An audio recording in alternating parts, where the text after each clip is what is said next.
ठीक है, तो यहाँ से शुरू करना था। East India Company and nawab of Bengal. ठीक है। कौन सी लड़ाई हुई थी? एक अ, देखते हैं, चलो इसमें दो तीन लड़ाइयाँ हैं, एक प्लासी की है, फिर बक्सर की है। ठीक है। जिससे अंग्रेजों को फायदा हुआ क्योंकि अंग्रेज जीते, और फिर उनको कंट्रोल मिला बंगाल का। बंगाल उस समय सबसे रिचेस्ट प्रोविंस था अपने यहाँ का, और जो उससे टैक्सेस वगैरह मिलते थे उसका इन्हें अच्छा खासा फायदा मिला। ठीक है।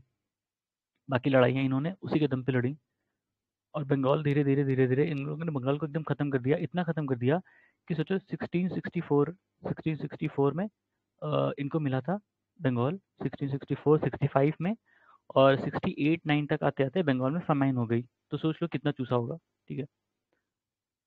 East India Company and nawab of Bengal. ठीक है। Last governor of Bengal appointed by the Mughal emperor Murshid Quli Khan. Last governor इसलिए क्योंकि इसके बाद इसने खुद को इंडिपेंडेंट घोषित कर दिया और ये वहाँ का राजा बन गया। ठीक है। ऐसा नहीं कि इसके बाद कोई गवर्नर ही नहीं था, वो राजा बन गया तो फिर उसकी वंश और वंशावली, फिर ये था, उसके बाद अलीवर्दी खान। ठीक है, ऐसे करके हैं। The war which began the consolidation of British supremacy over India, battle of Plassey. ठीक है। बैटल ऑफ प्लासी से शुरू हुए थे ये लोग। ठीक है। फिर Sirajuddaulah was defeated by Lord Clive in battle of Plassey. ठीक है। वो कहते हैं ना कि हर अपने यहाँ हर हर लड़ाई में गद्दार रहा है, तो सिराजुद्दौला के साथ भी वही हुआ। ठीक है। उसी का जो सेनापति था वो गद्दार निकला, मीर कासिम। मीर कासिम। फिर founder of British empire in India was lord वही रॉबर्ट क्लाइव। एक मतलब एक छोटा सा वो पैदा होके आया था इस कंपनी में, ईस्ट इंडिया कंपनी में, और ये धीरे धीरे धीरे धीरे ये बहुत ऊपर तक चला गया। ठीक है। इवन गवर्नर बन गया। ठीक है। Out of the given names, namely Albuquerque, Robert Clive, Francis Dupleix, Francois Dupleix, Lord Cornwallis, who has been called the heaven-born general। ठीक है, रॉबर्ट क्लाइव। क्योंकि इतना इतना वो था ये, मतलब कह सकते हैं कनिंग या जो भी कह लीजिए आप, कि ये सारी लड़ाइयों में कुछ ना कुछ लूप होल देख लेता था, ढूंढ लेता था और हरा देता था, वही चीज वही ट्रिक्स अपना के। ठीक है। इवन प्लासी में भी इसने कुछ ऐसे ही लूप होल ढूंढे थे कि कौन उसके खिलाफ है, जो मतलब सिराजुद्दौला के। ठीक है। तो उसने यही सब ढूंढा, और जो उसके कुछ बहुत खास लोग थे उनको अपने साथ मिलाया, और फाइनल लड़ाई में ऐसा हुआ ना कि पूरी पूरी सेना खड़ी रह गई, सिर्फ कुछ चंद लोग लड़े थे। ठीक है। उस बंगाल की तरफ से मतलब मान लो कि हजारों की सेना है, तो उसमें से 50 60 लोग लड़े होंगे, बाकी सेना ऐसे ऐसे खड़ी रह गई। ठीक है। फिर battle field of Plassey is situated in West Bengal. Obvious सी बात है भाई, बंगाल में लड़ाई हुई थी। Battle of Plassey was fought in 17 1757। ठीक है। 1757 में लड़ाई हुई थी। उसके बाद Nawab of Bengal who shifted his capital from Murshidabad to Munger, Mir Qasim. ठीक है। अ, मतलब उसके बाद राजा इन लोगों ने बनाया था मीर कासिम को, लेकिन मीर कासिम कितना शुरू में उसने खूब लुटाया अंग्रेजों को कि ये ले लो वो ले लो। ठीक है, खूब सारा दिया। फिर उसको भी चिंता हो गई कि भाई अगर इतना सब हम इनको ब्रिटिश को दे दे रहे हैं तो हमारा राज कैसे चलेगा। तो पहले तो वो अपने कैपिटल शिफ्ट किया, मुर्शिदाबाद से मुंगेर ले गया। क्यों? क्योंकि मुर्शिदाबाद में अंग्रेजों का ज़्यादा कब्जा था, ज़्यादा सारे वहीं बसे बसे पड़े थे। तो उसने कहा पहले कैपिटल शिफ्ट करते हैं ताकि इनसे थोड़ा दूर हो जाए। ठीक है। फिर उसने जो जो दान दक्षिणा देता था अंग्रेजों को वो कम किया धीरे धीरे, उनको भी कहा कि तुम भी टैक्स वैक्स पे करो। तो इसके बाद इन लोगों ने इसको भी हराने की कोशिश की, इसको भी हराया था। ठीक है, इसको भी, इससे भी लड़ाई हुई थी। फिर है most decisive battle that led to the establishment of supremacy of British in India, ये बैटल ऑफ बक्सर। क्यों? इसके बाद बैटल ऑफ बक्सर के बाद ब्रिटिश को बंगाल, बिहार और उड़ीसा मिल गया। ठीक है, बंगाल, बिहार और उड़ीसा तीनों मिल गए as a diwani right. Diwani right मतलब वहां से रेवेन्यू कलेक्ट करने का राइट। ठीक है। तो वहां से ये रेवेन्यू कलेक्ट करते थे, और उसका एडमिनिस्ट्रेशन को संभालता था बंगाल का नवाब। अब उनके पास फाइनेंशियल पावर नहीं थी, फाइनेंशियल पावर ब्रिटिश के हाथ में चली गई थी। ठीक है। उस समय रूलर ऑफ दिल्ली कौन था बक्सर के टाइम, बैटल ऑफ बक्सर के टाइम? शाह आलम टू। मैंने बताया था बहुत कमजोर था ये। ठीक है। इतना कमजोर था कि अपने जो इसका जो दिल्ली का गवर्नर था उससे डरता था ये। ठीक है। इसलिए ये दिल्ली नहीं जाता था, ये इलाहाबाद में शिफ्ट था, इलाहाबाद में ही था। इसको मराठा जो है वो इलाहाबाद से दिल्ली ले गए थे। ठीक है। When the battle of Buxar was fought, the nawab of Bengal was Mir Jafar. ठीक है, बक्सर के टाइम मीर जाफर था, मीर कासिम फिर मीर जाफर। ठीक है। अ, फिर most decisive battle fought by the British, यही बैटल बक्सर ही आता है। फिर ruler who granted diwani right to East India Company, Shah Alam two. वही शाह आलम टू। क्योंकि ये बैटल ऑफ बक्सर के बाद समझौता हुआ था, दो समझौते हुए थे। ठीक है। बैटल ऑफ बक्सर में तीन पार्टियां थी, एक अवध था, एक बंगाल था और एक मुगल थे, तीनों पार्टियां थी। अंग्रेजों ने तीनों को हराया एक साथ और तीनों से अलग अलग समझौते किए, ठीक है। फिर विद रेफरेंस टू हिंदू नायब वाजिर्स ऑफ अवध सल्तनत, द करेक्ट स्टेटमेंट आर, कौन सा है भैया? राजा टिकैत राय वॉज अर्थ मंत्री ऑफ नवाब असफुद्दौला, ठीक है। टिकैत राय अर्थ मंत्री थे नवाब असफुद्दौला के। Usually there were certain Hindu caste who were placed at the high position in the state of Awadh of nawab of Awadh, ठीक है। ये दो फैक्ट हैं एक तरह से उस समय के। Diwani rights of Bengal Bihar and Orissa, ये देखो Bihar Bengal and Orissa was granted to, Odisha तो अब कहते हैं, पहले उड़ीसा ही था, ठीक है। The was granted to East India Company by emperor Shah Alam in tenure of governor general lord Clive, ठीक है। लॉर्ड क्लाइव के टाइम में ही वो दिया गया था। Emperor Shah Alam to give Diwani of Bengal Bihar Orissa to East India Company in August 1765, ठीक है। अच्छा वो 1665 का, 1765 में इनको दीवानी राइट मिले, ठीक है। और देखोगे 1769 68 तक बंगाल फेमाइन होगा, बंगाल में फेमाइन आया था, ठीक है। फिर deputy diwan of Murshidabad who was appointed by Robert Clive after Allahabad treaty, ठीक है। मोहम्मद रजा खान, ये इलाहाबाद ट्रीटी कब आई थी? ये उसी बैटल ऑफ बक्सर के बाद आई है, ठीक है। जो शाह आलम था उससे ही इलाहाबाद ट्रीटी हुई थी। इलाहाबाद ट्रीटी में दो तीन पार्टियां थी बताया था। एक जैसे जो बक्सर में जो भी लड़ाई हुई थी, बक्सर में तीन पार्टियां थी ना, मतलब एक तरफ तीन थे और एक तरफ अंग्रेज थे, एक तरफ अवध अवध मुगल और बंगाल, ठीक है। The mountain tribe who first came into contact with British after grant of Diwani in year 1765, कौन से? खासी, ठीक है। ये क्योंकि इनको बंगाल का मिला तो ये उधर गया भाई, कामरूप की तरफ, असम की तरफ, उनको वहाँ पे खासी मिले, ठीक है। गारो खासी जयंतिया मेघालय में है ना, वहीं पे। Name the French commander who was defeated in the battle of बंदी वाश 1760, काउंट लैली, काउंट लैली, बैटल ऑफ बंदी वाश, ठीक है। वंदे भारत शायद फ्रेंच, हाँ फ्रेंच से लड़ी थी ना। ब्रिटिश डिफीटेड फ्रेंच, ठीक है। फ्रेंच कमांडर था काउंट लैली, जिसको ब्रिटिश ने हराया था बैटल ऑफ बंदीवाश में 1760, इंपॉर्टेंट है, याद रखना, ठीक है। Correct chronological order of battles fought in India 18th century, कौन कौन से भाई? पहले बैटल ऑफ अंबूर, ठीक है। फिर battle of Plassey, battle of Wandiwash, फिर बैटल ऑफ बक्सर, ठीक है। देखो इसका तो मुझे याद है 57, वही 1757। फिर बंदीवाश अभी देखा 60 और ये 64, ठीक है। ये मतलब इसके पहले की हीरो होगी 57 के, ठीक है। फिर in India the ruler who opposed Britishers vigorously, Maratha, ठीक है। ऑप्शन में मराठा ही रहेंगे तो ऑब्वियस बात मराठा। फिर करेक्ट मैच करना है, battle of Buxar Mir Qasim against East Indian Company, Buxar में मीर कासिम था बंगाल का रूलर, ठीक है। Mir Qasim against East Indian Company. Battle of Wandiwash French against East Indian Company. Battle of Chillianwala जैसे भी पढ़ लें, चिलियन वाला डलहौजी अगेंस्ट सिख, ठीक है। Chillianwala Dalhousie against Sikh. Battle of Kharda, Kharda Nizam against Maratha, Nizam कहाँ के? अवध, अवध कह रहे हैं, निजाम उनको कहा जाता है हैदराबाद के, ठीक है। हैदराबाद अगेंस्ट मराठा। फिर regional regional states Punjab and Mysore, Punjab and Mysore के बारे में है, ठीक है। Out of the given places namely Delhi, Kabul, Makrana, Srinagar, which was included in the kingdom of Ranjit Singh, Srinagar, ठीक है। श्रीनगर इनके उसमें था, एम्पायर में था। पंजाब के रूलर थे, ठीक है, रंजीत सिंह जी। रंजीत सिंह बिलोंग टू सुखचेरिया मिसल, सुखचेरी मिसल, मिसल क्या है? जो सिख कम्युनिटी थी उसने अपने आप को 13 मिसल में डिवाइड कर लिया था, 13 अलग अलग मिसल थी, ठीक है। तो उसमें से एक मिसल थी सुखचेरिया, सुखचेरिया के ये थे रंजीत सिंह, ठीक है। The capital kingdom of Maharaja Ranjit Singh was Lahore, ठीक है। दो कैपिटल थी, एक तो लाहौर मानी जाती है, दूसरी शायद ये अमृतसर, ठीक है।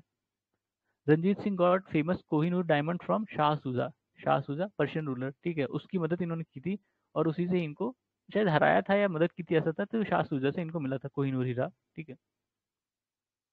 बाद में बाद में कोहिनूर जैसे अभी यहाँ रंजीत सिंह को मिला, फिर रंजीत सिंह से इनका जो बेटा था शायद दिलीप सिंह, ठीक है। दिलीप सिंह को जब ब्रिटिश ने हराया तो उससे ये हीरा ले लिया और उसके बाद भेज दिया ब्रिटेन। जब ब्रिटेन भेज दिया तो महारानी पहनने लगी अपने उसमें ताज में, ठीक है। God intended me to look upon all religion with one eye, that is why he took away the light from other। Statement किसका था? महाराजा रंजीत सिंह। मतलब काने हो गए थे, एक आंख के हो गए थे, तो एक आंख से ही बोला था, एक ही आंख है उनकी। तो उनका स्टेटमेंट था कि भगवान चाहते थे कि मैं हर रिलीजन को एक ही आंख से देखूं, ठीक है, इसलिए उन्होंने एक आंख की रोशनी ले ली, ऐसा। सक्सेसर ऑफ महाराजा रंजीत सिंह, खड़क सिंह, ठीक है। Last king of Sikh empire, यही महाराजा दलीप सिंह, ठीक है। दिलीप सिंह को ब्रिटिश ने हराया, तो जो इनके पास जो भी था हीरा वीरा, कोहिनूर हीरा, वो ले गया ब्रिटिश, ठीक है। Out of given statement, namely former king of Punjab Maharaja Dalip Singh died in Paris on October 1839, was cremated at Nasik, never renounced the Sikh faith, had never visited Russia। ठीक है, कौन सा correct है इसमें से पूछ रहा है, ठीक है, इसमें से करेक्ट कौन सा है? फॉर्मर किंग ऑफ पंजाब थे, वो सही है, और ये पेरिस में मरे थे, ये सही है, ठीक है। Maharaja Duleep Singh died in Paris France 23 October 1893 में, ठीक है। मतलब वो कन्वर्ट हो गए थे, वो अपना फेथ छोड़ चुके थे, कन्वर्ट हुए थे, और वो रशिया भी विजिट किए होंगे, इसका मतलब। क्योंकि ये गलत स्टेटमेंट ना, ये भी गलत है, तो वो हुआ होगा क्रिमेटेड, तो यहाँ नहीं होंगे, फिर ये भी गलत है, ठीक है। To administer the state of Punjab after its annexation, who was the member of board of three, ठीक है, board of three, sir Henry Lawrence, ये इंपॉर्टेंट नाम है, सर हेनरी लॉरेंस, ठीक है। उसके ये प्रेसिडेंट थे, और कौन थे बाकी दो? Charles Grenville, Charles Grenville Charles Grenville Mansel, और जॉन लॉरेंस, ठीक है। क्यों इंपॉर्टेंट है ये बोर्ड, ठीक है? क्योंकि जब पंजाब सूबा, मतलब जब पंजाब किंगडम था वो खत्म हुआ, तो ब्रिटिश ने इसको एक्वायर किया या ऑक्यूपाई किया, और ये बोर्ड बनाया था उसके एडमिनिस्ट्रेशन के लिए। और इसने बड़ी, मतलब बड़ी बढ़िया से चलाई थी, इतनी बढ़िया से कि वहाँ के लोगों में इनकी प्रशंसा होने लगी, मतलब फेवर में हो गए जो पंजाबीज थे, ठीक है। इसलिए जब पंजाबी की अलग आर्मी बनी, वो बहुत लॉयल थे ब्रिटिश के, ठीक है। जो सिख रेजिमेंट था, सिख रेजिमेंट, वो अपनी हर लड़ाइयों में सिख रेजिमेंट को ले जाते थे, ठीक है। सिख गोरखा आपने सुना होगा, जिनको वो मार्शल रेसेस कहते थे, तो सिख रेजिमेंट उनके साथ हमेशा थी उसके बाद से, ठीक है, क्योंकि उनके कारण उनको लगता था कि हम प्रोग्रेस कर रहे हैं या जो भी है। The ruler who emerge victorious in the first Anglo Mysore war, Hyder Ali, ठीक है, Hyder Ali. The modern armoury at Dindigul Mysore was established इन 1755 बाई हैदर अली, ठीक है। पहला जो एंग्लो मैसूर वॉर हुआ था 1767 से 59 में, सड़सठ से 1767 से 69 में, उसमें हैदर अली जीता था। ये पहली लड़ाई थी, और शायद आखिरी भी जो मैसूर के किंग जीते थे। और उसके बाद मॉडर्न आर्मरी बनाई थी उसने डिंडीगुल में। डिंडीगुल शायद तमिलनाडु में है ना? डिंडीगुल कहाँ है? तमिलनाडु में है, तमिलनाडु में होगी या फिर कर्नाटका, दो ही जगह हैं इसमें, ठीक है। जैसे डिंडीगुल मैसूर लिखा है, ठीक है, पर डिंडीगुल शायद वहाँ भी मैंने पढ़ी थी, देखना पड़ेगा। वॉज इस्टेब्लिश्ड बाई 1755, ये भी हैदर अली था, ठीक है। हैदर अली की इसके बाद जब ट्रीटी साइन हुई थी, ठीक है, पहली बैटल के बाद, पहली बैटल के बाद ट्रीटी साइन हुई थी ब्रिटिश और हैदर अली में, ठीक है। तो इकलौता ये रूलर है इंडिया का जिसकी ट्रीटी, जो वहाँ की क्वीन थी उस समय, शायद विक्टोरिया थी या कौन थी, उनसे अप्रूव हुई थी, ठीक है, उनसे अप्रूव, इकलौता इकलौता रूलर है जिसकी ट्रीटी अप्रूव हुई थी वहां से, बाकी किसी की नहीं हुई। ब्रिटिश जनरल हु डिफीटेड या beat Hyder Ali in war of Porto Novo, Porto Novo में किसने हैदर अली को हराया था या मारा था कह सकते हो? सर आयर कूट, ठीक है, सर आयर कूट, ठीक है। Tipu Sultan set up his capital at Srirangapatnam, ये भी मैसूर, मतलब मैसूर में ही है, ठीक है। टीपू सुल्तान की कैपिटल क्या थी? श्रीरंगपट्टनम, ठीक है। Indian ruler who established embassies in foreign countries on modern lines, Tipu Sultan, ठीक है। टीपू सुल्तान ने एम्बेसीज बसाई थी, अलग अलग देशों में बनाई थी, और ये अपने आप को सिटीजन टीपू कहता था, क्योंकि ये फ्रेंच रिवॉल्यूशन से बड़ा इंस्पायर्ड था, ठीक है। तो इसलिए इसने कांटेक्ट करने की कोशिश की थी नेपोलियन से। उस समय नेपोलियन इजिप्ट में था जब टीपू सुल्तान की लड़ाई हो रही थी ब्रिटिश से, तो उसने कांटेक्ट करने की कोशिश की थी, लेकिन जो नेपोलियन थे उनकी खुद ही हालत खराब थी, तो वो क्या क्या मदद करते, ठीक है। इजिप्ट के जो नेपोलियन का इजिप्शियन कैंपेन था, वो तो आपने देखा ही होगा, मतलब जिसने भी वर्ल्ड हिस्ट्री पढ़ी होगी थोड़ी, तो पता ही होगा कि वहाँ क्या हालत हुई थी, ठीक है। तो उस समय इजिप्ट इजिप्ट के कैंपेन पे था, और इसने उनको इनविटेशन भेजा था कि आओ मेरी मदद करो, ऐसा करके। Tipu Sultan defeated British army in 1780 at कहाँ पे? पोलीलूर। ठीक है, टीपू सुल्तान ने अंग्रेजों को हराया था 1780 में पोलीलूर में। ठीक है, पोलीलूर में। Englishman trade Englishman made the treaty of Srirangapatnam with Tipu Sultan. ठीक है, ट्रीटी ऑफ श्रीरंगपट्टनम टीपू सुल्तान से। टीपू सुल्तान कब मरा था? 1799 में। ठीक है, अच्छा ये सही है। इसमें मैच द कॉलम है, पहला ये सारे ट्रेड वो हैं, और मतलब सारी लड़ाइयाँ हैं, और किस वो क्या रहा उसका रिजल्ट। तो पहला है first Anglo Mysore war, Hyder Ali won the war. ठीक है, दूसरा कौन सा था? सेकंड एंग्लो मैसूर वॉर में क्या हुआ था? इनडिसाइसिव, मतलब कोई नहीं जीता कोई नहीं हारा। ठीक है, third Mysore war, Tipu Sultan was defeated in the battle and gave his territory to British. ठीक है, फिर fourth Anglo Mysore war, Tipu was defeated and was killed in a thick battle. ठीक है, मतलब टीपू सुल्तान दोनों बैटल हारा था, पहले में तो उनको टेरिटरी वगैरह देनी पड़ी थी, दूसरे में मार दिए थे, ठीक मार ही गए थे। ठीक है, फिर ट्रीटी किस ईयर में साइन हुई है? ट्रीटी ऑफ इलाहाबाद 1765, ये वाली कौन सी थी? बैटल ऑफ बक्सर वाली। ठीक है, ट्रीटी ऑफ मैंगलोर 1784, ये कौन सी है? ये शायद थर्ड एंग्लो मैसूर वार, ये सेकंड एंग्लो। ठीक है, 81, इसमें यार ईयर नहीं लिखा, ईयर नहीं लिखा, ये गलती हो गई। वरना ये है तो ये मुझे जहाँ तक लग रहा है कि वही है, एंग्लो मैसूर वॉर से ही रिलेटेड है ये। अब ईयर मुझे कंफ्यूज हो रहा है थोड़ा सा। ट्रीटी ऑफ सालबाई, ये मराठा वाली थी। ठीक है, 1782। ट्रीटी ऑफ मद्रास 1769, 69, ये भी थोड़ा कंफ्यूजन है, मद्रास से किससे हुई थी। फिर Begum Samru constructed the most eminent church at Sardhana. Sardhana कहाँ है पता नहीं। सरधाना वैसे तो हरियाणा में भी एक सरधाना है, पता नहीं वही वाला है कि नहीं। बेगम सामरू ने एक चर्च बनवाया था सरधाना में। ठीक है, Maharaja Ranjit Singh set up modern foundries to manufacture cannon at Lahore. ठीक है, महाराजा रंजीत सिंह ने एक फाउंड्री बनाई थी तोप बनाने के लिए लाहौर में। सही है। Sawai Jaisingh of Amber had Euclid's elements of geometry translated into Sanskrit. जो सवाई जयसिंह थे अम्बेर के, उन्होंने जो यूक्लिड की एलिमेंट ऑफ ज्योमेट्री एक बुक है उसको संस्कृत में ट्रांसलेट करवाया था। Sultan Tipu of Mysore gave money for the construction of idol of goddess Sharada in Sringeri temple. ठीक है, टीपू सुल्तान ने पैसे दिए थे कि जो शारदा जी की मूर्ति है श्रृंगेरी टेम्पल में, उसके कंस्ट्रक्शन के लिए। ठीक है, the correct statement is Mir Jafar entered into conspiracy with English for defeat of nawab Sirajuddaula at battle of Plassey. ठीक है, मीर जाफर था। ठीक है, मीर जाफर इसको क्या कहते हैं, ये कॉन्स्पिरेसी में गया था उसको हराने के लिए, नौ सिराजुद्दौला को हराने के लिए, बैटल ऑफ प्लासी, वही 1757 वाली battle। ठीक है, Nizam who did not rebel against the control of East India Company, Hyderabad Nizam. Nizam लिखा है तो हैदराबाद का निज़ाम होगा।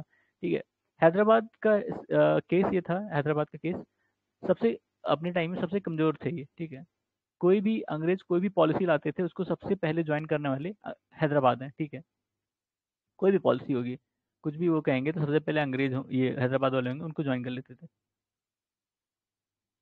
फिर गवर्नर जनरल और गवर्नर जनरल और वायसरॉय। ठीक है, पहला गवर्नर जनरल इंडिया का कौन था? William Bentinck. ठीक है, वो विलियम बेंटिक जो 1830 के आसपास था। ठीक है, वो वाला।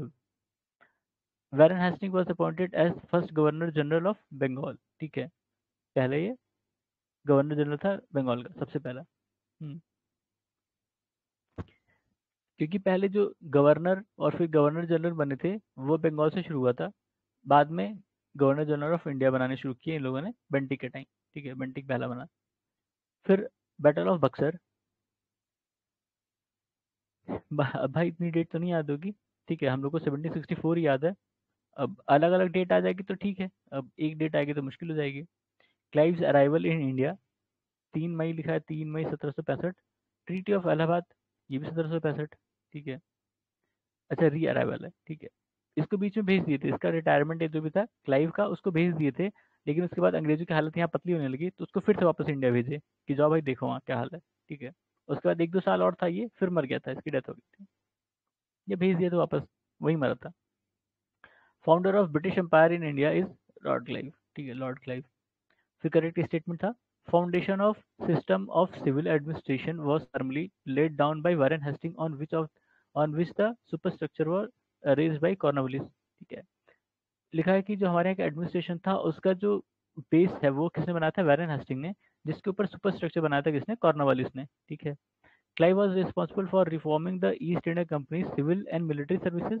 Lord Dalhousie added rich uh, lemitones to the British Empire on the basis of doctrines of lapse। ठीक है, ठीक है, मतलब जो क्लाइव था उसने ईस्ट इंडिया कंपनी के सिविल और मिलिट्री सर्विस को रिफॉर्म किया था, और जो लॉर्ड डलहौजी थे उन्होंने जो ब्रिटिश एम्पायर की जो ब्रिटिश एम्पायर को में और चीज़ें ऐड की थी। डॉक्ट्रिन ऑफ लैप्स है, डॉक्ट्रिन ऑफ लैप्स आपको पता ही होगा कि जैसे किसी को कोई वारिस नहीं होता, कोई इंडिया का किंगडम है उसका कोई वारिस नहीं होता। ठीक है, तो वो क्या होंगे, उसको ब्रिटिश है वो एक्वायर कर लेंगे उस किंगडम को। ठीक है, डॉक्ट्रिन ऑफ लैप्स। फिर at the time of establishment of Asiatic society in Calcutta governor general of Bengal was Lord Warren Hasting. ठीक है, एशियाटिक सोसाइटी के टाइम में कौन गवर्नर जनरल था बंगाल का, लॉर्ड वारेन हेस्टिंग। ठीक है, 72-73 के आसपास बनी भी थी ये Asiatic society of Calcutta. The policy of security cell is related with Warren Hastings. ठीक है, ring fence policy Warren Hasting. Dual system of governance in Bengal Robert Clive द्वारा। ठीक है, डुअल सिस्टम ऑफ गवर्नेंस क्या था, वही बताया था कि फाइनेंशियल एडमिनिस्ट्रेशन जो था वो ब्रिटिश के हाथ में था, और जो नॉर्मल एडमिनिस्ट्रेशन जो था वो किसके हाथ में था, जो बंगाल के नवाब थे उनके पास फाइनेंशियल पावर नहीं थी। ठीक है, उसको इन्फोर्स भी नहीं कर सकते थे, जो उनके पास एडमिनिस्ट्रेटिव पावर थी वो बस कहने के थे, लेकिन जो फाइनेंशियल पावर थी वो इन अंग्रेजों के पास थी, सारा यूज करते थे उसका। फिर dual government system in Bengal was abolish by Warren Hasting. Clive ने शुरू किया था, वारेन हेस्टिंग ने खत्म किया। ठीक है, कि जिसके पास पावर होगी, मतलब फाइनेंशियल पावर होगी, उसी के पास एडमिनिस्ट्रेशन पावर भी होगी। ठीक है, governor general of governor general who was prosecuted for impeachment by British parliament, ये था वारेन हेस्टिंग। ठीक है, इसके खिलाफ एक बंदे ने केस किया था और वो वहां लड़ने भी गया था। ठीक है, ऑल्दो वो हार गया था case. The judicial organisation was established in India by Lord Cornwallis. ठीक है, लॉर्ड कॉर्नवालिस की कहानी थोड़ी सी अलग है। लॉर्ड कॉर्नवालिस अंग्रेजों के जनरल थे, कहाँ पे, अमेरिका में, यूएस में। ठीक है, यूएस में, यूनाइटेड स्टेट्स में, तब वो यूनाइटेड स्टेट्स नहीं था। ठीक है, तो वहाँ पे ये अमेरिका के मतलब उसके ब्रिटिश के जनरल थे, लड़ाई में हार गए। ठीक है, तो इनको एज अ पनिशमेंट भेजा गया इंडिया। ठीक है, इंडिया भेजा गया कि तुम वहाँ पे जाके संभालो अब, क्योंकि इंडिया की कंडीशन हार्ड थी, उनके उनके विपरीत थी, जो भी उनका टेम्परेट है या जो भी है। ठीक है, और यहाँ गर्मी बहुत ज़्यादा पड़ती थी, तो इनको एज अ पनिशमेंट भेजा गया था यहाँ पे इंडिया में, लॉर्ड कॉर्नवालिस को। ठीक है,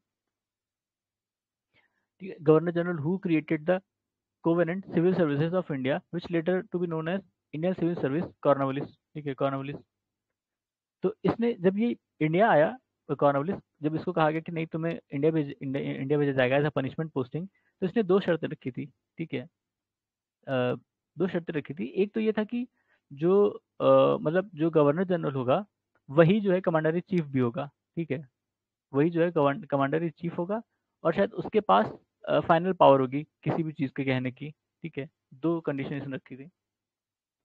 फिर the enforcement of public service was done in tenure of Cornwallis. Lord tomb of Lord Cornwallis is situated in Ghazipur. ठीक है, कॉर्नवालिस एक बार पहले था ये मतलब 1892 से 94 96 तक। ठीक है, उसके बाद फिर ये चला गया था। फिर ये 19 कह रहे हैं यार, 19 पता नहीं क्यों। ठीक है, 1792, और उसके बाद 1799 के आसपास आया था। ठीक है, कॉर्नवालिस, और फिर वो इंडिया में रहा था कुछ दिन, उसके बाद मर गया था, यहीं डेथ हुई थी उसकी। तो उसकी जो टॉम्ब है वो गाजीपुर में है। ट्रीटी ऑफ बसाइन, ट्रीटी ऑफ बसाइन कब साइन की गई थी, 1802। इंग्लिश और बाजीराव, मतलब जो एंग्लो मराठा वॉर था उसके टाइम में। ठीक है, सेकंड वॉर थी ये, क्योंकि थर्ड वॉर तो फाइनल थी जो 1818 में हुई थी। 1818 में एंग्लो एंग्लो मराठा वॉर हुई थी, फाइनल थी वो, इसमें मराठा हार गए थे। ठीक है, और इसमें हारे तो शायद ही थे, ये भी हारे थे मेरे ख्याल से, बाजीराव टू से जो हुई थी, मराठा हार गए थे।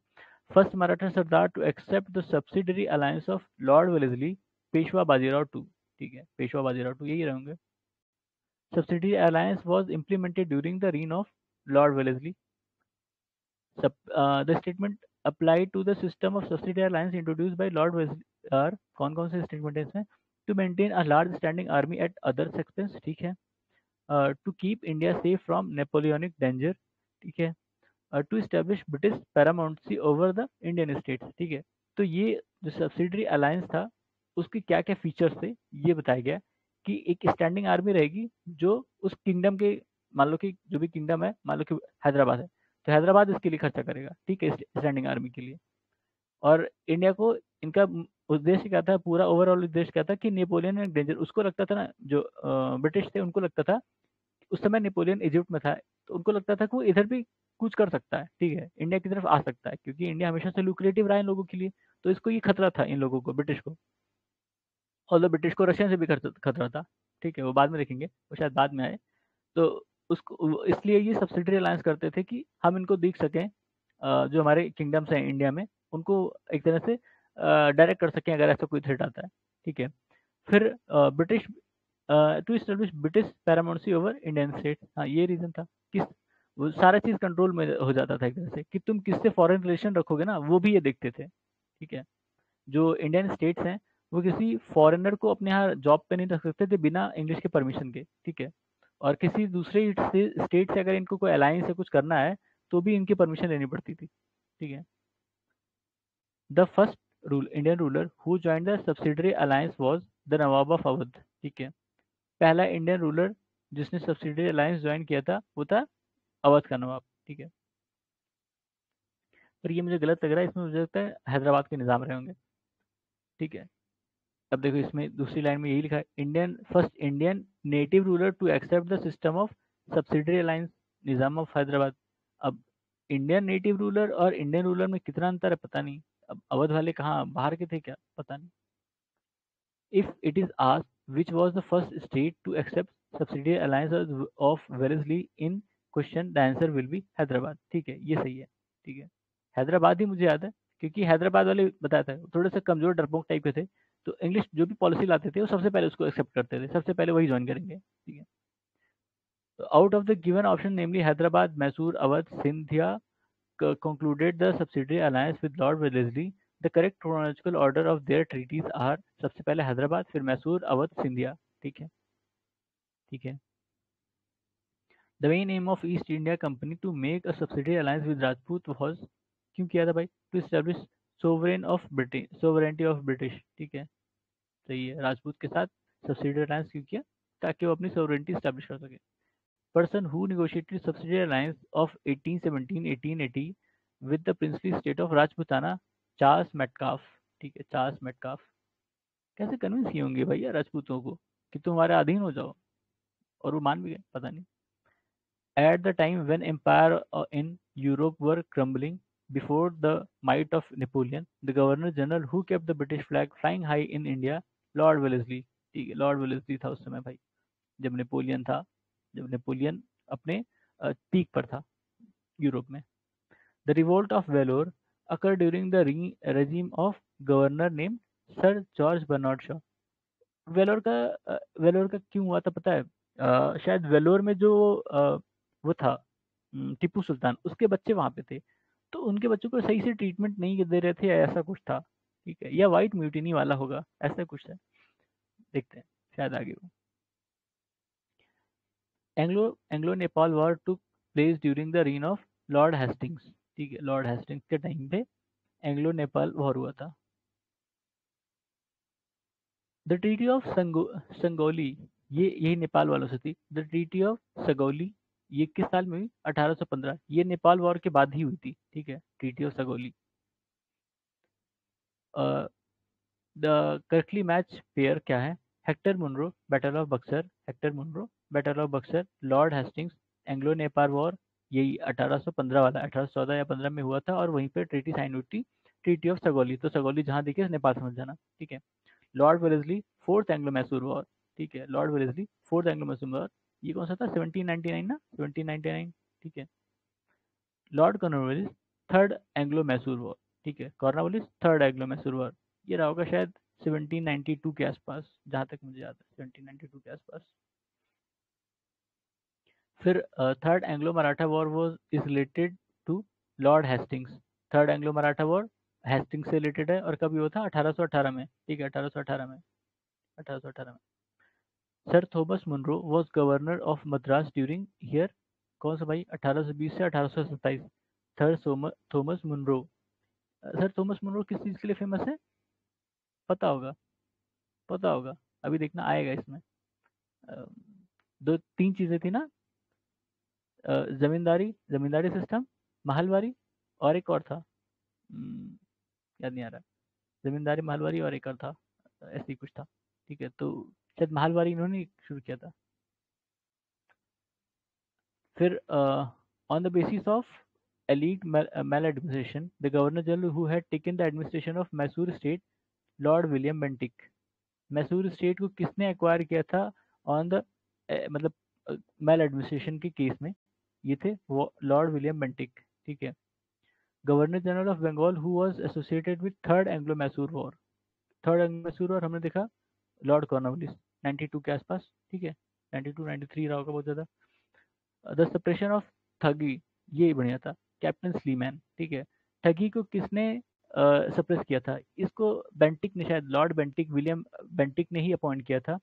और इसका रीज़न था कि जैसे जो ट्रेड होते थे उस समय ठगी इतनी बढ़ गई थी कि कोई ट्रेडर बिना बिना ठगी, सिर्फ ठगी नहीं होती थी कि ठग लिया, आए आपको बेवकूफ़ बना ठग लिए, मारते पीटते थे, मार देते थे ये जो ट्रेडर्स थे उनको।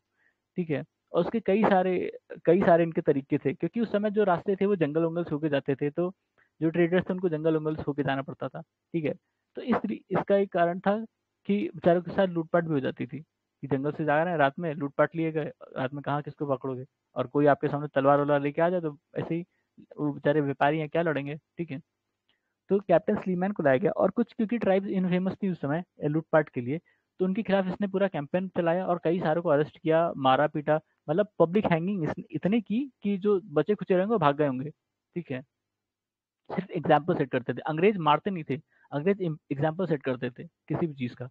तो उसने इतनी पब्लिक हैंगिंग कराई इन थग्स की कि वो जो थोड़े बहुत बचे रहे होंगे बेचारे छोड़ छाड़ के भाग गए। ठीक है, और जंगल वंगल जैसे जो रास्ते मेन रूट्स थे, अगर जंगल से होके जाते हैं तो इसने 1-1 किलोमीटर इधर, 1-1 2-2 किलोमीटर जंगल ही कटवा दिए। ठीक है, कि भागोगे कहाँ। Sati system was abolished by Lord William Bentinck. ठीक है, Lord William Bentinck. Social reform that was introduced by William Bentinck, abolition of sati, abolition of slavery, ये याद रखना। ठीक है, स्लेवरी भी और सती भी। सती तो सबको याद होगा, स्लेवरी याद रख लेना। ठीक है, suppression of organise band of thugs, अच्छा ये भी उसी का ही है। ठीक है, ये तीनों ही है उसके, बताया था अभी कि कैप्टन स्लीमैन को इसी ने ही अपॉइंट किया था। Sati system was abolished by Benedict in year 1829। ठीक है, 1829। High assembly hill assembly plan was set up for development of Adivasi by Cleveland. अब ये ईयर वो लिखा नहीं है तो पता नहीं चल रहा है क्लीवलैंड कब था।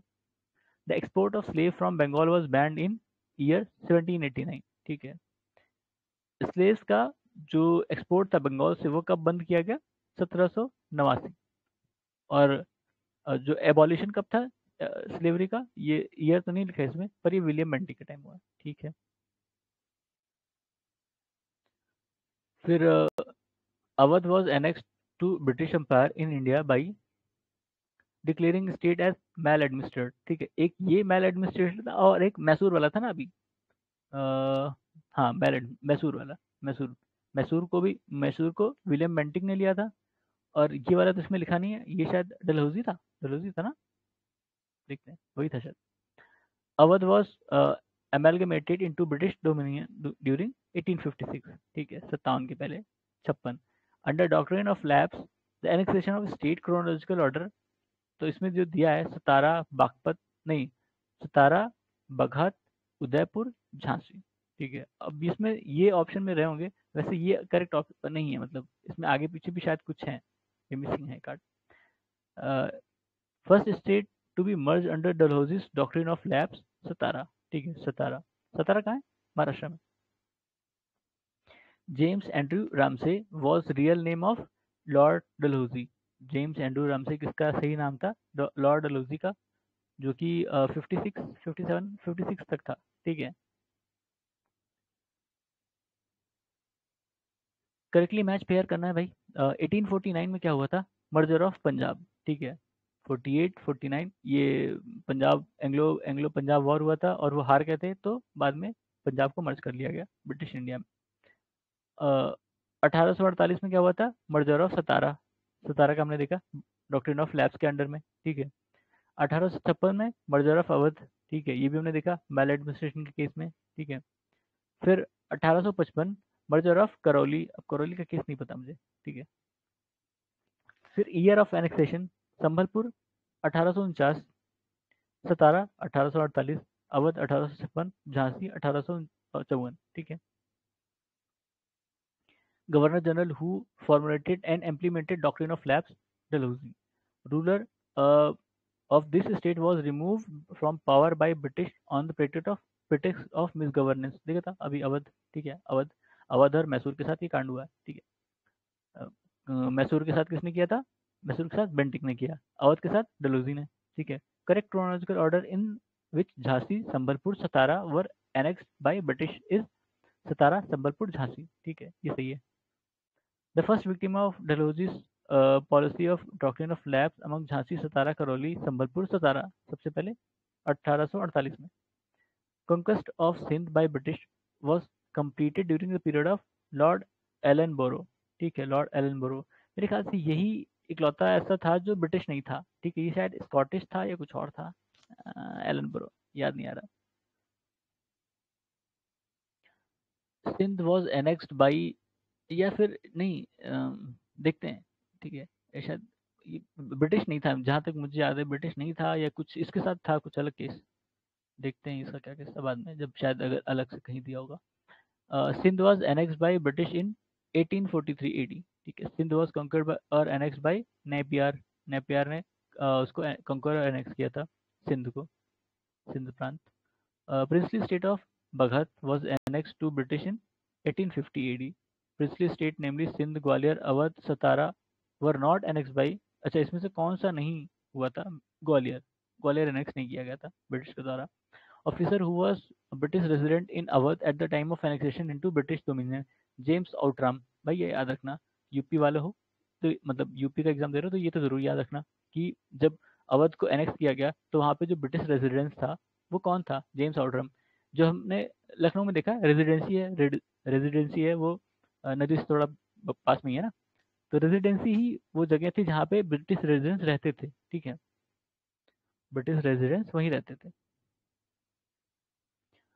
ये एक ऑफिसर होता था भाई, ब्रिटिश का ऑफिसर होता था उस प्रांत में, मतलब जैसे अवध है तो अवध में एक ब्रिटिश रेजिडेंस रखा जाता था, स्पेशल ऑफिसर होता था, ठीक है। ऐसे ही उन लोगों ने जहाँ भी ऐसे पॉलिसी लगाई थी तो वहाँ पे एक रेजिडेंस रख देते थे अपना, वही एक तरह से वहाँ का लोकल गवर्नर होता था और देख रेख करता था। The first railway in India was laid during the, वही भाई डलहौजी के टाइम में पहली रेलवे लाइन ओपन कब हुई? 1853। और ये कहाँ से कहाँ तक चली थी? ये मुंबई में थी ना, मुंबई में चली थी। मुंबई के पास एक और जगह है, नाम नहीं याद रहा मुझे। The company which started first railway service in India, great Indian peninsula railway, great Indian peninsula railway, ठीक है, पहली कंपनी थी रेलवे की सर्विस स्टार्ट करने वाली इंडिया में। Last major extension of British India territory took place during the time of Lord Dufferin. Lord Dufferin. Public Work Department was organized in 1845, 1855 by Lord Dalhousie, ठीक है। 55 तक तो था ही है, ठीक है, उसके बाद ये गया था 56 तक था शायद, ठीक है, 56 में गया था लॉर्ड डलहौजी, तब तक काफी कांड कर दिए थे इसने। Window remarriage act was implemented during rule of Lord Canning, window remarriage Lord Canning, ठीक है, window remarriage Lord Canning. Queen Victoria's manifesto was red out in Allahabad या प्रयाग 1858 ड्यूरिंग, अच्छा भाई लॉर्ड कैनिंग के टाइम में हुआ था, ठीक है। फिर the first viceroy of India was Lord Canning. भाई जब अ, मतलब रिवॉल्ट हुआ उसके बाद वायसरॉय बनाए गए। वायसरॉय कौन था? जो गवर्नर जनरल था वही वायसरॉय बनाया गया, ठीक है। तो वायसरॉय का क्या पर्पस था? जैसे गवर्नर जनरल जो होता है, ठीक है, गवर्नर जनरल जो होता था वो इंडिया को एडमिनिस्टर करने के लिए होता था, ठीक है, वो इंडिया का हेड था। इंडिया में जो गवर्नेंस है और ये एडमिनिस्ट्रेशन है उसका हेड गवर्नर जनरल होता था। वायसरॉय कौन है? वायसरॉय जो है वो ब्रिटिश का एजेंट है इंडिया के लिए, ठीक है, तो वो एक ही पर्सन था, ठीक है, वो एक ही पर्सन था, दो पर्सन नहीं थे। तो जो गवर्नर जनरल था उसी को ही वायसरॉय कहते थे, ठीक है। First viceroy India Lord Canning या गवर्नर जनरल कैनिंग जो भी कह लो, वही था। Queen Victoria's proclamation was read out by Lord Canning at 1 November 1858, यही इलाहाबाद में जो अभी आपने देखा, इलाहाबाद में। The right to adopt and heir in place of own son was reestablish, यही क्वींस अनाउंसमेंट, क्योंकि उसके बाद ये मतलब जब रिवॉल्ट हुआ तो रिवॉल्ट के बाद ये थोड़ा सा स्पेसिफाई करना चाहते थे चीज़ों को, इंग्लिश, ठीक है, ब्रिटिश। तो क्वीन ने कहा कि भाई जो भी मतलब अपने अपनी वंशावली चलाना चाहता है, जिनके बच्चे नहीं होंगे वो अडॉप्ट कर सकते हैं, ठीक है। झांसी के केस में क्या हुआ था, झांसी के केस में रानी झांसी को शायद बच्चा हुआ था या नहीं हुआ था, वो अडॉप्ट किया था ना बच्चा जो था, ऐसा कुछ था केस, या शायद बच्चे को उन्होंने राजा डिक्लेयर कर दिया था, ऐसा कुछ था कि वो जो गंगाधर था इनका हस्बैंड, उसके मरने तक कोई बच्चा नहीं था, ऐसा ऐसा कुछ था केस। तो ब्रिटिश ने माना नहीं, ब्रिटिश ने कहा कि बच्चा ही राजा नहीं बनेगा, ठीक है। तो यही चीज इसमें इन्होंने कहा कि कर सकते हैं, ठीक है, अडॉप्ट कर सकते हैं।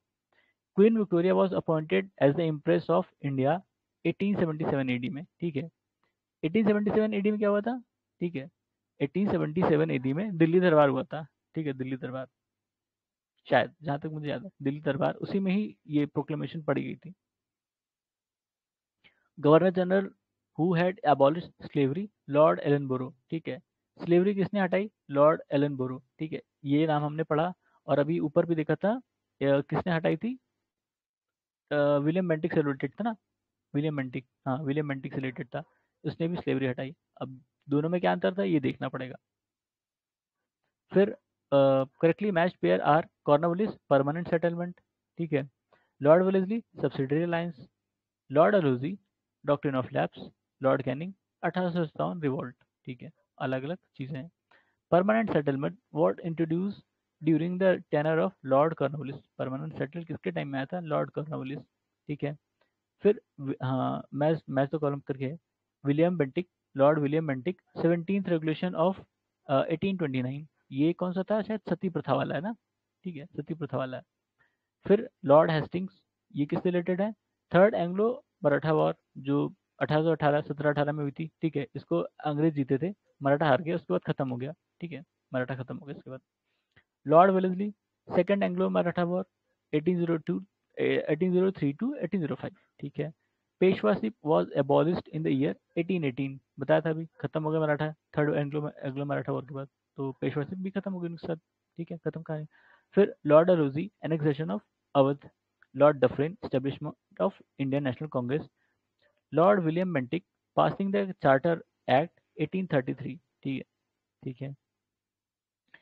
The second Anglo Afghan war was fought during the tenure of Lord Lytton, जो दूसरी एंग्लो अफगान वॉर थी 1878-80 में लड़ी गई थी, वो लॉर्ड लेटन के, और ये इनके लिए बहुत बुरी हार थी, मतलब बहुत मारा था अफगान ने, अंग्रेजों को बहुत मारा था भाई साहब।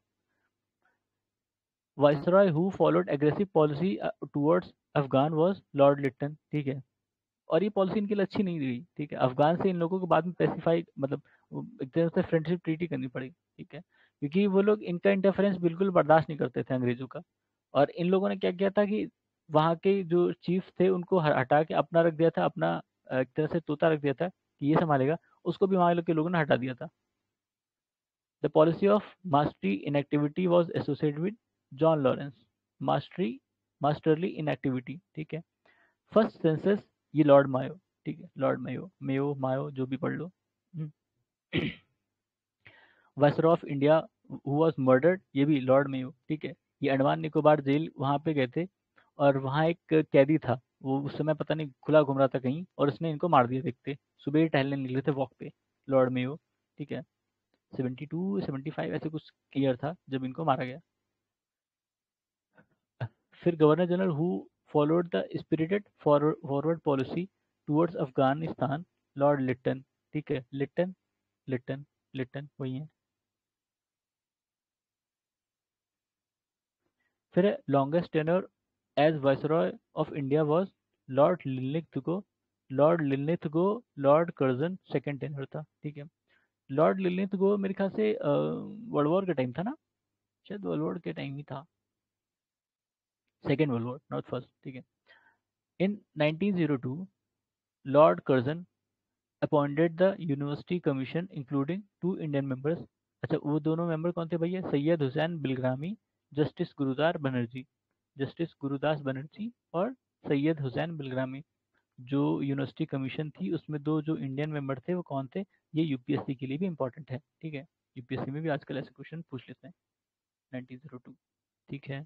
Governor general who establish imperial cadet corps, Lord Curzon. Self government institution, Lord Ripon. Lord Ripon के टाइम ज़्यादातर अच्छे काम हुए, ठीक है। लॉर्ड लिटन के टाइम ज़्यादातर उल्टे सीधे काम हुए थे, ठीक है, याद रखना। तो 1882 में आया था, सेल्फ लोकल सेल्फ गवर्नमेंट को स्ट्रेंथन किया था लॉर्ड रिपन ने। Ilbert bill controversy, removal of disqualification imposed on Indian magistrate about the trial of European, ठीक है। इल्बर्ट बिल कंट्रोवर्सी क्या थी कि जो इंडियन इंडियन मजिस्ट्रेट थे जो, ठीक है, इंडियन मजिस्ट्रेट, इसमें कहा जाता था कि इंडियन मजिस्ट्रेट जो होंगे वो इंडियन प्रिजनर्स को ही ट्रायल कर सकते हैं, ब्रिटिश को या यूरोपियंस को नहीं कर सकते हैं, ठीक है। पहले जो उनकी पॉलिसी थी, तो इल्बर्ट बिल में इस चीज़ को हटाने की कोशिश की गई थी, ठीक है। तो इसका खूब विरोध किया था अंग्रेजों ने इल्बर्ट बिल का, कि अंग्रेज को सिर्फ अंग्रेज जज ही ट्रायल कर सकेगा, हिंदुस्तानी नहीं कर सकेगा, ठीक है। तो और ये बिल इसीलिए पास नहीं हुआ, ठीक है। The first Factory Act for restricting the working hours of women and children and authorized local government to make necessary rule was adopted during the time of Lord Ripon, ठीक है। बताया था लॉर्ड रिपन के time सारे अच्छे काम हुए थे, ठीक है। ये भी उनका एक अच्छा ही काम था, पर ये सक्सेसफुल नहीं रहा क्योंकि इल्बर्ट बिल ही रह गया, वो एक्ट नहीं बना, पास नहीं हो पाया था। फिर ठीक है, NM Lokhande was pioneer in organising labour movement in British India, ठीक है। एनएम लोखंडे, ये नाम याद रखना, क्योंकि जो पहली लेबर संस्था बनी थी या एसोसिएशन बना था वो इन्होंने ही बनाया था उस समय। इनकी कुछ डिमांड थी कि जैसे संडे क्यों नहीं मिलता, क्योंकि जो यूरोप था उस समय उसने संडे वाली पॉलिसी अपना ली थी कि संडे को छुट्टी रहेगा, हफ्ते में एक दिन संडे को छुट्टी रहेगा। इंडिया में नहीं था ये सिस्टम, इंडिया में सारे दिन काम चलता था, तो इन्होंने पूछा कि भाई इंडिया में संडे क्यों नहीं है, ठीक है। फिर उनके यहाँ इन्होंने, मतलब यूरोप में जो ब्रिटिशर थे उन्होंने अपने वर्किंग आवर्स फिक्स किए थे कि इतने इतने घंटे काम करने हैं, ठीक है। इन्होंने यही पूछा कि इंडिया में क्यों नहीं है, जो इवन जो ब्रिटिश फैक्ट्रीज यहाँ पे हैं इंडिया में, वहाँ पे तो होना चाहिए, वहाँ पे भी नहीं है। तो इसीलिए वो रिपन ने फिर रूल लगाया था, फैक्ट्री एक्ट वाला, ठीक है। The father of local self government Ripon, ठीक है। Lord Dalhousie annexation of Awadh, Lord Dalhousie doctrine of lapse, Ripon local self governance, Curzon division of Bengal, ठीक है। Lord Clive dual government in Bengal, Charles Metcalfe removal of press restriction, Charles Metcalfe ने press restriction को हटाया था, ठीक है। ठीक है, Bentinck prohibition of sati, Lord Ellenborough annexation of Sindh, ठीक है। आर्कियोलॉजिकल सर्वे किसके टाइम में शुरू किया गया था, लॉर्ड कर्जन, यानी 1904 या 3 के आसपास शायद ये बना था आर्कियोलॉजिकल सर्वे, ठीक है। Father of Indian archaeology, archaeology Alexander Cunningham, बताया था ये जब हम लोगों ने शुरू में पढ़ा था, अलेक्जेंडर कनिंगम, ठीक है। फिर एंशियंट मॉन्यूमेंट प्रिजर्वेशन एक्ट किसके टाइम में, लॉर्ड कर्जन के टाइम में, गवर्नर जनरल था। फिर important event of Lord Dufferin tenure, वही इंडियन नेशनल कांग्रेस बना था भाई, ठीक है। फिर person who compared Curzon administration with that of Aurangzeb, G K Gokhale, ठीक है। गोखले जी ने जो कर्जन का एडमिनिस्ट्रेशन था उसको औरंगजेब से कंपेयर किया था, ठीक है। In my belief Congress is tottering to its fall and one of my great ambition while in India is to assist to it to a peaceful demise, ये लॉर्ड कर्जन का statement था कांग्रेस के लिए, उस समय की कांग्रेस के लिए, ठीक है। फिर टेनर दिया है जो ये थे गवर्नर जनरल वगैरह, तो लॉर्ड कर्जन कब थे, 1819 से 1905, ठीक, 99 से 1905। हार्डिंग, लॉर्ड हार्डिंग 1910 से 1916, यही वो ब्रिटिश वो था गवर्नर जनरल या वायसराय जिसके ऊपर अटेम्प्ट हुआ था, बम फेंका गया था, रास बिहारी बोस, ठीक है। रास बिहारी बोस ने बम फेंका था इसके ऊपर, जब ये दिल्ली प्रोसेशन में था, ठीक है। दिल्ली में प्रोसेशन था, चांदनी चौक पे इसके ऊपर बम फेंका गया था, और ये बच गया था, मरा नहीं था। वो जो महावत था, महावत की डेथ हुई थी। लॉर्ड चेल्मसफोर्ड 1816 टू 18 कह रहे 1916 टू 1921, लॉर्ड इरविन 1926 टू 1931, ठीक है, ठीक है। Strategy of divide and rule, Lord Curzon और लॉर्ड मिंटो दोनों का है, क्यों भाई, मिंटो ने ही तो वो स्पेशल रिजर्वेशन दिया था मुसलमानों को शुरू में, वो जो मतलब अलग से इलेक्शन उनका होता था, ठीक है, वो मिंटो की पॉलिसी थी। कर्जन की पॉलिसी, उसने भी डिवाइड किया बंगाल को, ठीक है। The Muslim if contented and satisfied would become great bulwark of British power in India was written by W. Hunter. ठीक है. Governor General who used the system of separate electoral college to conquer Muslim and make them against Congress. Lord Minto अभी बताया था. ठीक है. इसलिए उस divide and rule का वो माना जाता है जिन्होंने अडॉप्ट किया strategy. The only Jewish viceroy. हाँ, लॉर्ड रीडिंग ये 1922 के आसपास आए थे. 22-24 के आसपास आए थे लॉर्ड रीडिंग. ये जेविश थे. ठीक है. ज्यूज जो ये कहते हैं. फिर पिट्स इंडिया एक्ट किसके टाइम में? Warren Hasting. Doctrine of lapse Dalhousie के टाइम में. Vernacular pact act Lord Lytton. Lytton बताया था इसके टाइम में सब खराब खराब काम हुए थे.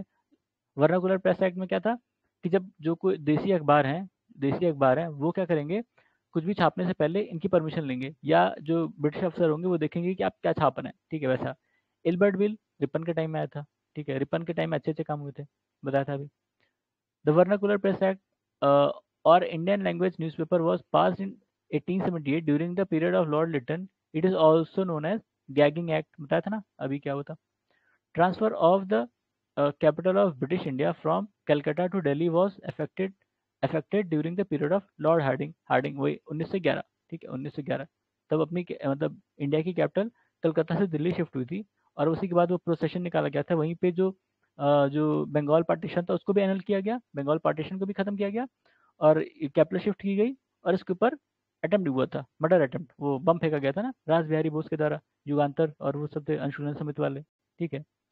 तो इसको अभी यहीं विराम देते हैं. अभी फिर शुरू करेंगे आगे क्योंकि ये लंबा हो जाएगा वरना. ठीक है. तो धन्यवाद.